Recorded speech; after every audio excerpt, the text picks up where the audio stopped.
One of the most popular phrases on the internet, TikTok in particular, at a certain time was the phrase, "Why are you running?" Why are you running? And if you don't know what I'm talking about, I hope you can find the original clip. But if you can't even find the original clip, you find interesting interpretations of people using that phrase, "Why are you running?" One in particular was showing how a believer who now understands his authority in Jesus Christ, came out of the room and saw demons, and the demons started running, and they're like, "Why are you running? Why are you running?"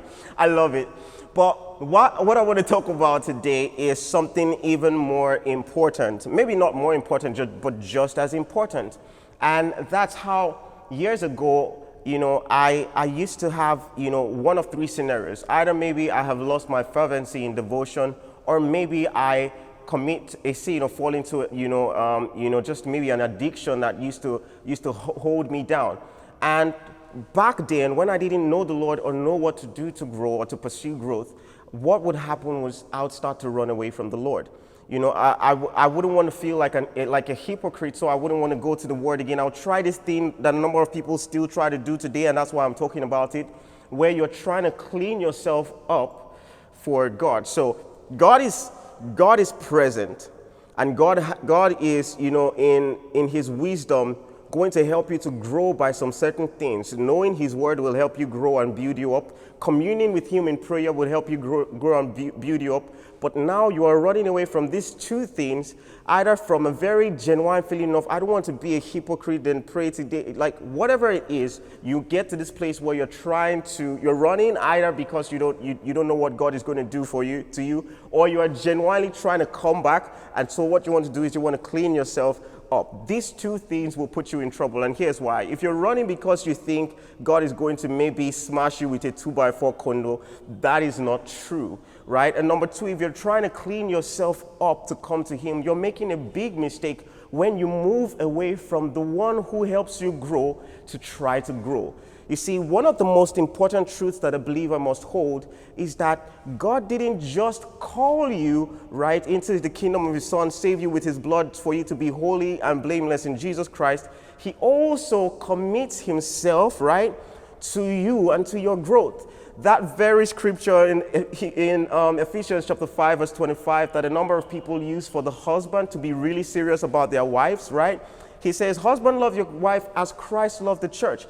It's not just a message for the husbands alone. It's pointing to something that we must know about Christ.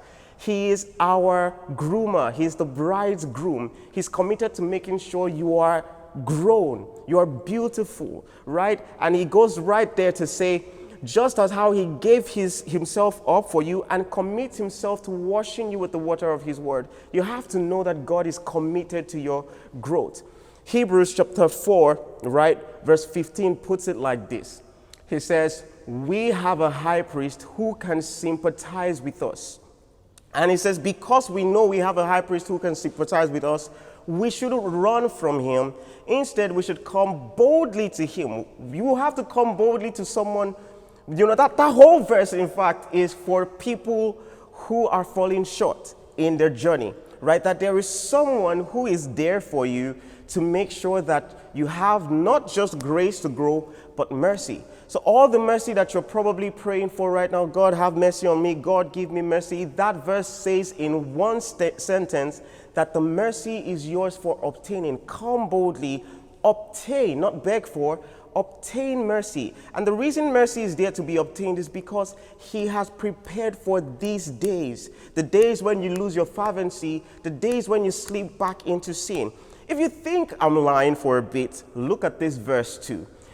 1 John chapter 2, verse 1 and 2. Look at it very clearly by yourself. Can you see it? It is foolish to sin. Nobody is saying it is okay to make those mistakes. It's okay to not be as fervent. He admits it is foolish to sin. But if you do, don't forget that Jesus Christ is the advocate for your sin. He's the one that stands on your behalf. Right? If you know this about Him, what exactly are you going to do? Run away from Him or run to Him? And that's the essence of Hebrews chapter 4, verse 15. He says, I want you to consider the one you've been running away from today. by his not words, not by what you think, but by what he has said about himself, right? I want you to consider and right now think, this running you are running, where is the direction supposed to point it to? I'm having this conversation with you in hopes that the next time I ask you, why are you running? You wouldn't say, I'm running away from God, but you say, I'm running to him. The next time you lose fervency in your study or in your prayer, and I ask, why are you running? You wouldn't say, I'm running away from him because I don't know what he will do, but you would say, I'm running to him because he is the source of growth. The next time you, God forbid, but if it happens, you are foolish enough to be deceived by sin again, and I ask you, why are you running? You wouldn't say, I'm running away from him. You'd say, I'm running boldly into his arms so that his words that are able to build me up will build me up. You see, when we take up a new role, say maybe you are an entrepreneur, the road and the journey might be really tough. One of the most encouraging things that can happen to you is if you find somebody who has gone through the journey of being an entrepreneur, gone through everything you're probably feeling right now, and the person has succeeded. And then the person opens door. That person you're admiring, like, wow, I wish I could be like this person and build a business like this person. The person now opens the door for you to have a relationship with him or with her. And then you approach the person. Two things you would know would happen is when you speak to the person, because the person understands exactly how you're feeling, the struggles you're going through, the person can sympathize with you, you will find mercy with the person. You wouldn't be judged unnecessarily. You might be apprehended and called out on your wrongs, but not for the sake of condemning you, but for helping you, molding you. The person is committed to changing and helping your growth. And you would find also grace, true grace to move on. And this is what you have in Jesus Christ, your high priest. Please do not run away from God. Run boldly to him so that you may obtain the mercy that you so desire and find grace in time of need. God bless you. If this conversation has helped you, do share it with somebody, right? If you have a question, hit me up in my DM. I'm here for you. I love you. Hearts.